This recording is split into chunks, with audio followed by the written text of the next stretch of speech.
All right, what's it going to be? Hi, everyone. I'm Clay Stone, Associate Production Director of WoW Classic. Okay. Welcome to our Season of Discovery Phase 4 preview. It is time. At long last, we're raising the level cap to 60 and jumping into the endgame. For those of you who have been playing since launch, thank you for going on this journey with us. And to those of you just jumping in, now that the full level up experience is available, you've picked a great time to join us. I also want to give a massive shout out to everyone who has hopped into our first ever Season of Discovery PTR to help us test and tune all of the changes and additions coming to classes. Your feedback has been invaluable in helping us prepare for what's ahead. That said, even though the PTR was focused on classes, we know many of our eagle-eyed players saw hints at the content changes we're making to Endgame, and it's time for us to talk about some of those today.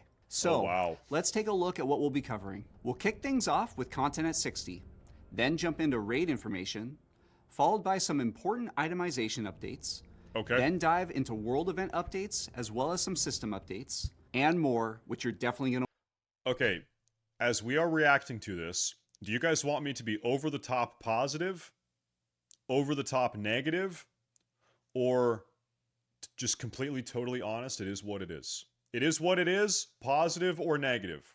Negative. It is what it is, just be honest. Okay, maybe honest is going to sound a little bit more negative. Let's go. I want to stick around for. All right, so whether you're already familiar with classic era content, or you're experiencing it for the first time with Season of Discovery, or you just want a refresher, raising the level cap to 60 brings with it a ton of new content and things to do, including access to all WoW Classic zones, like the Burning Steppes, Eastern and Western Plaguelands, Silithus, and Winterspring. You'll also be able to finally max out your character talents. In addition, the Aldrich Valley Battleground will also be unlocked. Epic mounts will be available to collect, and more. Also, who the fuck knows? All of the classic... Okay, so far, no new content. Dungeons will now be available, including Scholomance, Stratholme, all three wings of Dire Maul, and Blackrock Spire. And because the bosses have stopped spending their time in Phase 3 socializing in the Grim Guzzler Tavern, the second half of the massive Blackrock Depths dungeon. Not new content. In addition, there just might be one more dungeon surprise we're not going to talk about today, but we're excited for players to discover. One more dungeon surprise. Okay, so as he says that, they are showing this little grotto. This is where Manaroth got killed by Grom Hellscream with the help of Thrall back in Warcraft 3. We all know that. This is the place in southeastern Ashenvale. I would guess that they turn this little area into an outdoor dungeon. They put an instance on the entrance, and you zone in. I think we're getting a new dungeon. This has got to be a new dungeon. In addition, they're just... And you know it's going to be like demon shit. Okay, what is this? This is the spirit of Grom Hellscream. He has Gorehowl in his hand. This is the demonic spirit of Grom Hellscream right there. So we're probably going to have to fight him in ghost form or some shit. Might be one more dungeon surprise we're not going to... Just want to try to... More dungeons... Okay, you have a Shredder in the background. And the Shredder's working on the tree. You have a Felguard with two Fel Hunters over there. Surprise, we're not going to... You have a big-ass, like, ghost Felguard. And this is the shattered glaive of Manaroth. Talk about today. But we're excited for... Anything else? Nothing crazy players here. To discover. Switching gears to a quick note about new runes. dungeon. Since we've had the PTR up for the past few weeks... That explains Broxscar's axe. Yeah, it could. Maybe Broxscar's axe has something to do with this new dungeon. Yeah, it could be. Today, but we're excited for players to discover.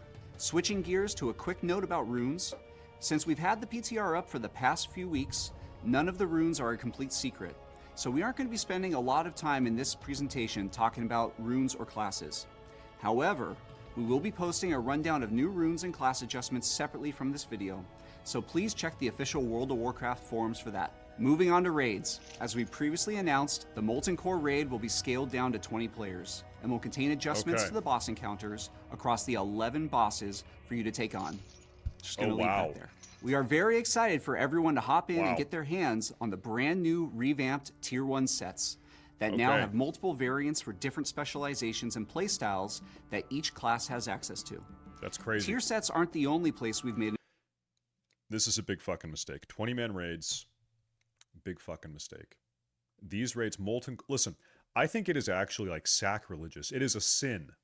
It is a sin to make Molten Core a 20-man raid. Molten Core is probably the single most iconic 40-man raid of all time. Molten Core is the 40-man raid. And they cut it in half. They cut it in half. They cut my boy in half. Improvements, with many non-set items also getting a hefty overhaul as well. Okay. Lastly, all right. we are excited to announce that Who's we will that? be having a Getterness, thank you. scalable difficulty system in Molten Core, allowing players to turn up the heat inside and face... I think they should not have done this. They should have just gone with the Season of Mastery changes. They should have just copy-pasted the SOM changes and not had one difficulty, the SOM difficulty, and not had 3 difficulties, and who even knows what that means. ever-growing challenges. Some aspects of this system were visible on the PTR, and we've enjoyed listening to speculation and, most importantly, your comments and feedback around this new difficulty system and the potential reward structure. As we've been listening... 11 bosses, they added a boss, there's only 10 bosses normally.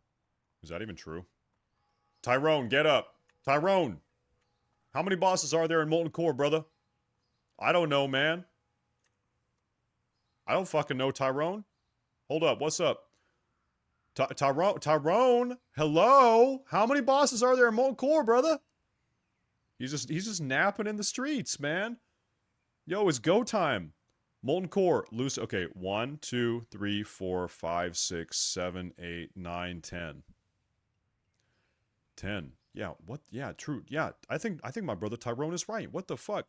1, 2, 3, 4, 5, 6, 7, 8, 9, 10. 1, 2, 3, 4, 5, 6, 7, 8, 9, 10. What if I count from the bottom up, though? Is it going to be different? 1, 2, 3, 4, 5, 6, 7, 8, 9, 10. No, it's the same. Okay. Do you think they fucked up? Or do you think they added another boss? Did they add a new boss? Or did they fuck up? You think they think they added a new boss? It does say 11 bosses. He verbally said it, and they typed it. Listening to this feedback, we've wanted to let you know that raising the heat level will not affect the quality of rewards. The quality will remain consistent as the difficulty goes up. Instead, it will increase the quantity of rewards. Cringe. Lame. Who gives a fuck? L. Plus L. Making some of the more valuable drops in the raid appear more often. In general, we don't want to heavily gate the best quality gear behind high difficulty content in Season of Discovery, as we really just don't think Aaron that's the what Meister! season is about. Hyperborean. The Hyperborean boss. If there's a Hyperborean boss in Molten Core, I refuse to kill him. I will go up and I will kneel. I will kneel. I refuse. Hyperborean blood must not be spilt. But if you do want to push yourself, you will find additional challenges and perhaps be able to gear up a tiny bit faster. Onyxia's lair has also seen some significant loot overhauls as well. And while Onyxia has misplaced her stockpile of Tier 2 helms, she is going to have plenty of juicy loot for you to chase in its place. Juicy We are loot! also taking a new approach for raid size with Onyxia, as she will ultimately be tuned to be completed with 20 players, but the allowable raid size is up to 40 players. This is such like a who cares thing. Like why not just make her a 20-man? You don't why would they even waste a bullet point on this? Like either have her be this or have her be that. You know what I mean? Okay, whatever. We love 40 player raiding, but we think it ultimately works best as a soda and pretzels type of content. In other words, the same level of difficulty you come to expect from Classic. So, if you are forming a pickup group and want to ensure quick success, you can bring 40 players. But if you are running with your guild... but only for Onyxia and not Molten Core. Like, okay, this logic is fine. Okay, that's, you've got a thought process. But then why would you only have that Cool be the TVA case? emulator on your taskbar. Pokemon Fire Red One. Why would you only have that be the case for Onyxia, which is a 1 boss raid, and not Molten Core, which is a 10, maybe 11 boss raid? Why would you not apply that equally to all of the content? Math, hey, good morning. You know, we've done that in the past, actually. Thank you, bro. 20 players may make more sense to maximize your rewards. World bosses have had an interesting history in World of Warcraft, particularly in early versions of WoW, where they were hotly contested and created flashpoints for, let's say, interesting player interactions. While we love this intense competition in Classic 2019, one drawback to the content is that due to its limited availability, it tended to be content that most players never got to meaningfully interact with. We aim to make it a bit more accessible in Season of Discovery by instancing the content off and handling it similarly to what we just discussed with Onyxia. The raids will be tuned for 20, but can be done with up to 40 players to make it friendly to both organized groups and pickup groups. Related to these changes, and to talk all things loot, I'll turn it over. I have an incredibly unpopular take here. I don't care about this. I actually don't give one fuck about this change. I'm going to be honest. The critique of world bosses being that only the top 0.1% of players ever got to interact with a world boss, period, meaning 99.9% of players never, like, world bosses don't exist for 99 or 99.9% of players. If this is a way to bring world bosses to the masses, like, I don't really care. Like whatever, I don't know. It's not like world bosses. Okay, as someone that has killed a lot of world bosses, it's not like it's even fun or epic content 99% of the time anyway. Most of the time, it's not some epic world PvP battle. It's not some, struggle back and forth between the top guilds. It's like, we have our summoning alts and we logged in 30 seconds before you and we got our raid in and out and we killed the boss before anyone else even showed up at 3 in the morning. It's not really that epic most of the time. I don't know, whatever. Related to these changes, and to talk all things loot, I'll turn it over to our lead engineer on Classic, Nora Valletta. Take it away, Nora. Thanks, Clay. We're excited to share some of the cool new loot you'll find in Phase 4 of Season of Discovery. First, let's check out some of the new dungeon loot you'll find in Phase 4. We've got Iron Foe, which has had its level increased to 58 and now grants 18 attack power when equipped. Next, we've got Idol of Exsanguination, which causes your Lacerate ticks to energize you for 5 rage. Totem of the Plains reduces the cast time of your Healing Rain spell by 100%. Taking inspiration from players using the 3-piece set in Sunken Temple for Shamans, we thought it might feel bad to completely lose that set bonus as an option. Having it be a totem you can swap on and off for fights made a lot of sense here. Burst of Knowledge has had its item level increased to 58, its spell power increased, and its active cooldown reduced from 15 minutes down to 5 minutes. Finally, we've got Libram of Holy Alacrity, which causes Holy Shock to reduce the cast time of your next 2 Holy Lights by 0.2 seconds. Our classic Tier 0 dungeon and Tier 0.5 dungeon upgrade sets have seen a full overhaul as well. In original WoW, a basic dungeon set of 8 items dropped in max level dungeons, and an epic quest chain was introduced in later patches to upgrade those items into a higher quality version of that set. That's right. In Season of Discovery, this is still true, but the upgrade quest chain will be available right at the launch of Phase 4, and each class is now able to choose between multiple dungeon upgrade set items that accommodate multiple class specializations as they move through the quest chain. While you will have to choose which variation of each set you want during the quest line, the other variants will be obtainable via gold and other means once the quest chain is complete, so you will have access to every set for your class if you want to. Has anyone here grinded the entire Tier 0.5 tier set? This entire dungeon set, Tier 0.5? It actually takes a long time. Like, this is actually a lot of content. This, like them re-itemizing Tier 0.5 is actually probably the single biggest piece of content they have added to Phase 4. Because now, like, everyone wants to do it. It takes a lot of time. Most people normally didn't do it, and now you're going to have a good reason to do it. And it is, like, a big time investment and gold investment. Let's talk about the gold investment. It is quite expensive to get all 8 pieces. And from looking at these set bonuses, a lot of classes are going to want to have all 8 pieces. it's going to be a lot of gold. It's going to be a lot of gold. I could see players saying, listen, I want this gear. I want to do the quest chain. I don't want to spend 800 gold and I'm going to quit. Like that necessitate, almost like, I don't want to say requiring, but heavily incentivizing people to do this might actually backfire because it is a huge gold sink. It could be a bad play. Maybe they should make it cheaper to accomplish or something. I don't know. Try them We'll all. see. These sets were testable on the PTR, and we've had a blast watching people get excited about both the new stats and appearances of these sets as well. But what about raid loot?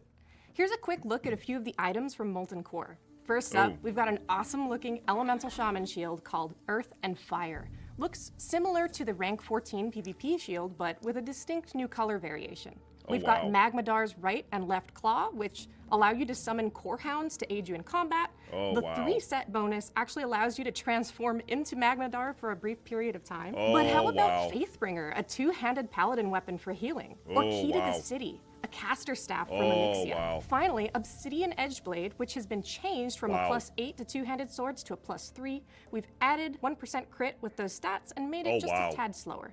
Our dungeon sets won't be the only color variations you'll see in Phase 4. Here are some of the cool Tier 1 color variations we've got coming soon. Next, why don't we spend a few minutes talking about world events? The Blood Moon is not seeing any major adjustments for Phase 4 and will not be a vector for new items or player power. But it will continue to happen on its normal timer. We wanted to mention this because we are nearing level 60, which means that players will soon have access to the highest level PvP rewards, and many players will be ranking up to get them. In order to help with the honor gain process, we're introducing. Do you guys think they should have added some new rewards to this event? I think they should have done something. Like, they should have put something on this, right? Probably. Introducing a new Blood Moon currency in Phase 4. When the new currency is introduced, Bloodstained Commendations will have had their cost reduced from 1 silver coin to 25 copper coins. We envision Blood Moon carrying on as an evergreen supplement to the normal PvP honor ranking process. If you'd like to interrupt your BG queues for a bit of quick, chaotic world PvP, my favorite, you and your group can venture into Stranglethorn Vale during the Blood Moon and supplement your honor farm. Next, we're making some significant adjustments to Nightmare Incursions, shifting the mission quests over to a simpler daily quest format. We really love the overall theming of Nightmare Incursions, but think these adjustments will help make them feel like an optional supplement to normal leveling, rather than the be-all, end-all leveling activity for all new characters. As a result of this format change, we are also planning to tone down the difficulty of some of the creatures within Nightmare Incursions to make these quests a bit more solo-friendly. The experience gained from these activities will cap out at level 53 as well, but the quests will remain available through level 60. Beyond 53, you don't even get XP from these daily quests. Should you desire to earn a reputation. Overall, we learned a lot of great lessons for Nightmare Incursions, which we plan on carrying forward for any potential future events. And speaking of future events, for Phase 4's outdoor event, we've taken a few of the lessons learned from previous events and are applying them to a new, more lightweight outdoor event, the Blackrock Eruption. This event will occur every 2 hours and see additional spawns, daily quest content, opportunities for reputation gain, and increased honor rewards from World PvP. Outside of Blackrock Mountain, the forces of the Fire Lord are wreaking havoc. Join the Thorium Brotherhood in repelling these attacks with new daily quests to help grow your reputation with the Thorium Brotherhood and earn quicker access to powerful crafting recipes and other rewards. Inside the mountain, you'll find your blood is running extra hot, causing you to gain bonus honor only within the mountain itself. As for reputation, we are adding brand new upgraded versions of the existing crafted rewards from Thorium Brotherhood, Argent Dawn, Timbermaw Hold, and Hydraxian Waterlords. We've also got some really cool for fun items that allow you to teleport to Ajara, lay a fire resist. This is huge. The Beacon of Hydraxis, it's underneath my webcam right now. Every 2 hours, you can teleport to the Hydraxian guys in Ashara. Okay, that's huge. That's a big item. Duke's Domain. Area of effect that your allies can stand in, or turn you into a water elemental. You'll be able to place these for fun items on your keyring, saving you some valuable bag space. Anyways, I've got some rep to farm, so I'm gonna go ahead and pass things off to our senior producer, Josh Greenfield, who'll be happy to share some of our upcoming systems updates. Thanks, Nora. Going into Phase 4, we've made a few significant system updates we're excited to share. First up, we took a lot of the lessons we've learned from the Wild Offerings currency and have expanded on that system with a new deterministic currency we're calling Tarnished Undermine Reals. You can Okay. start earning these coins from most non-rare spawn dungeon bosses over level 55, and each boss will drop a single currency for each player in the group once per day per boss. This currency can be used to purchase a variety Once per day per boss if the boss is over level 55. Okay. of things, such as rare crafting recipes, crafting materials.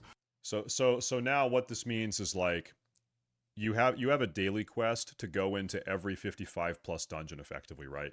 You do a 55 plus dungeon world tour every day because you want to get this currency. Powerful gear, as well as a variety of other valuable items. We've gotten a lot of feedback from players asking for ways to keep dungeon content relevant longer, and this is one way we're looking at keeping dungeon runs feeling rewarding at level 60. We're also particularly excited what can about you a buy brand with new them, though? feature to World of Warcraft Classic, a twice-weekly raid lockout system. One bit of feedback we got early on was that 3-day lockouts on raids was difficult for guild leaders to manage due to the What's that? inconsistency of when reset days occur. What's up In with that? Sunken Temple, we moved the lockout to weekly to add a bit more stability, but we always wanted to revisit this to see if there was a way for us to provide the increased cadence and content availability that the 3-day lockout What's that? provided, but with a bit more stability and predictability to help with better raid planning. The twice-weekly lockout accomplishes this by having raids using this lockout interval reset twice a week on static reset days. For example, in North America, twice-weekly raids Wait a minute. Wait, how, okay, am I retarded? How is this different than a 3-day... Wait, how is this different than just how it was in phase 1? What the fuck is the difference? Watch the video. Am I being retarded? raids Okay, I'm will gonna listen. reset Okay. on Tuesday and Saturday mornings. We plan to use Okay. this lockout interval for all of the raids in Phase 4. We feel that with the pace of Season of Discovery, this is a great step forward to allow you to raid more if you choose to. At this point, we're approaching the home stretch, but we Okay, hold up. Am I being a retarded person? Rewind. Okay, so on Tuesday evening, could I do the raid twice? I can do each raid twice per week. Could I clear it and then like reset and then do it again immediately? No? Do it twice in the same night? That's what I just asked. No. I don't get it. I'm going to play it again. Hold up. I need to hear it again. at keeping dungeon runs feeling rewarding at level 60. Okay. We're also particularly excited about a brand new feature to World of Warcraft Classic, Okay. a twice-weekly raid lockout system. One bit Yeah. of feedback we got early on was that 3-day lockouts on raids was difficult for guild leaders to manage due to the inconsistency of when reset days occurred. Okay, so the difference between this and the 3-day lockouts, the 3-day lockout in phase 1 was not tied to the calendar week. Right? So it's 3 days, 3 days, 3 days, 3 days, 3 days, and it changes. Sometimes you have a lockout on a Monday, sometimes you have a lockout reset on a Tuesday. This, the reset is always going to be on a Tuesday and always going to be on a Saturday. Okay, wow, that's a huge difference. That's crazy. That's crazy. That's colossal. Oh, wow. In Sunken Temple, we moved the lockout to weekly to add a bit more stability, but we always wanted to revisit this to see if there was a way for us to provide the increased cadence and content availability that the 3-day lockout provided, but with a bit more stability and predictability to help with better raid planning. The twice-weekly lockout accomplishes this by having raids using this lockout interval reset twice a week on static reset days.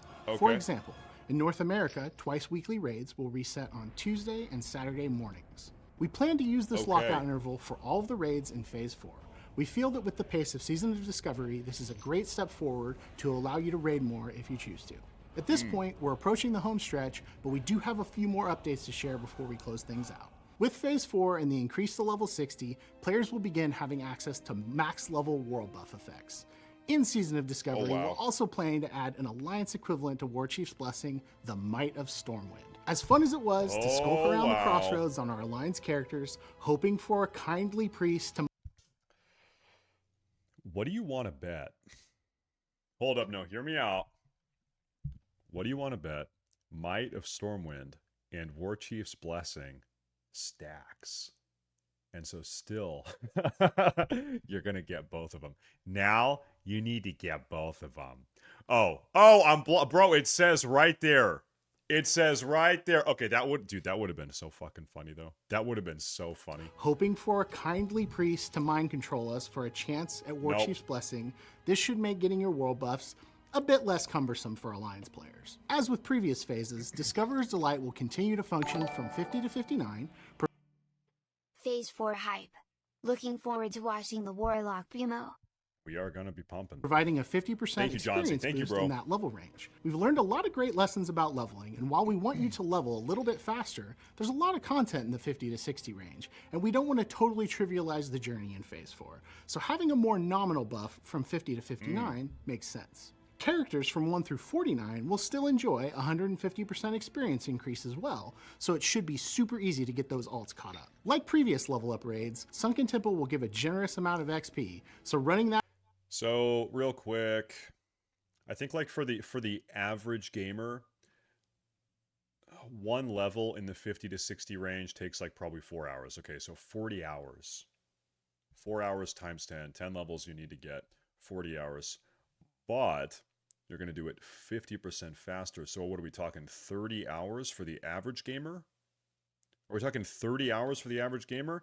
They're speeding it up, and then 2/3. No, what is it? Okay, hold up. It's what is that? Like fucking 27 hours or something like that ballpark. And then if you're faster, 4-hour levels are like kind of slow.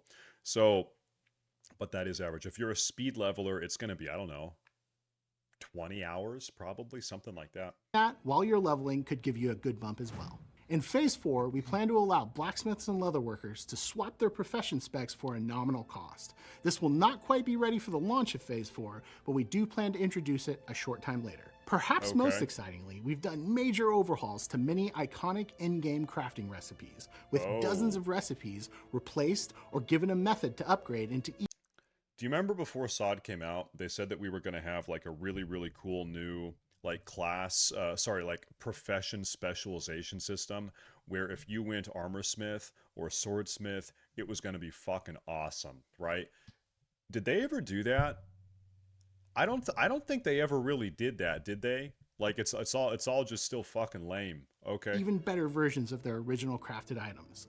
First up, we've got the refined Hammer of the Titans, a two-handed mace with 2.0 speed that has a very hefty amount of feral attack power.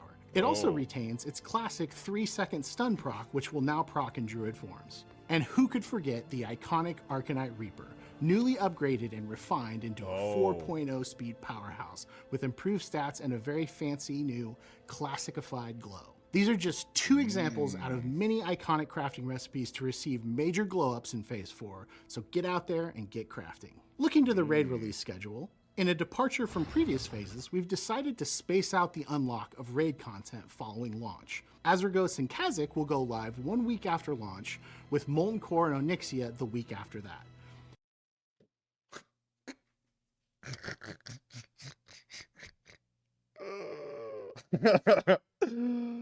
Oh my god, that's fucking funny. Oh, that is a good one. Don't go too fast. Don't have too much fun. Hey, slow down. Don't go too fast. You need to slow down. Phase 4 is 2 weeks. Okay, to be clear, it's going to take people 25 hours to go from 50 to 60. You have a big time XP bonus. It's going to take you 25 hours. You can't even zone into Molten Core for 2 weeks. I guess that gives us all the time in the world to get our entire 8-piece dungeon set. We all get our 8-piece dungeon set. going to have a ton of compelling things to do right at 60 with a lot of new and improved loot to chase. We think that this pre-raid gearing phase is one of the best parts about hitting level 60 on a fresh character, and giving that pre-raid best in slot process a bit of time to breathe and giving you some worthwhile goals to accomplish ahead of the raids becoming available is very exciting. Should provide you. You mean you don't want to level 9 characters? I would rather put my ballsack in a blender than even play 2 characters in SOD. I'm just going to play 1 character. With a lot of great, satisfying gear progression leading up to those raids becoming available. With that, we are done with today's presentation. We appreciate your patience as we're working diligently to get Phase 4 into your hands. We really appreciate all of the participation in our recent PTR releases, and we continue to consume your feedback as we're finishing things up for Phase 4. As always, The WoW Classic development team is incredibly grateful for your support. Thank you for playing with us, and thank you for your feedback and participating and helping us develop this season. We'll see you again when Season of Discovery Phase 4 goes live on July 11th, 2024. Thank you and Hell goodbye. yeah. There it is. No, I think this is like generally gonna be fine. I think all of us are gonna have a fuck ton of fun playing this phase for 3 weeks, maybe 4 weeks. And then after the 3, maybe 4 week mark, I think it's gonna probably fall off pretty hard. But no, listen, it is true. Being a fresh 60 and doing all the pre-bis farming, and now you're doing all of the tier 0.5 stuff. Everyone is doing all the tier 0.5 stuff. That is fun. That is fun to do. That is fun. That is content. Pog.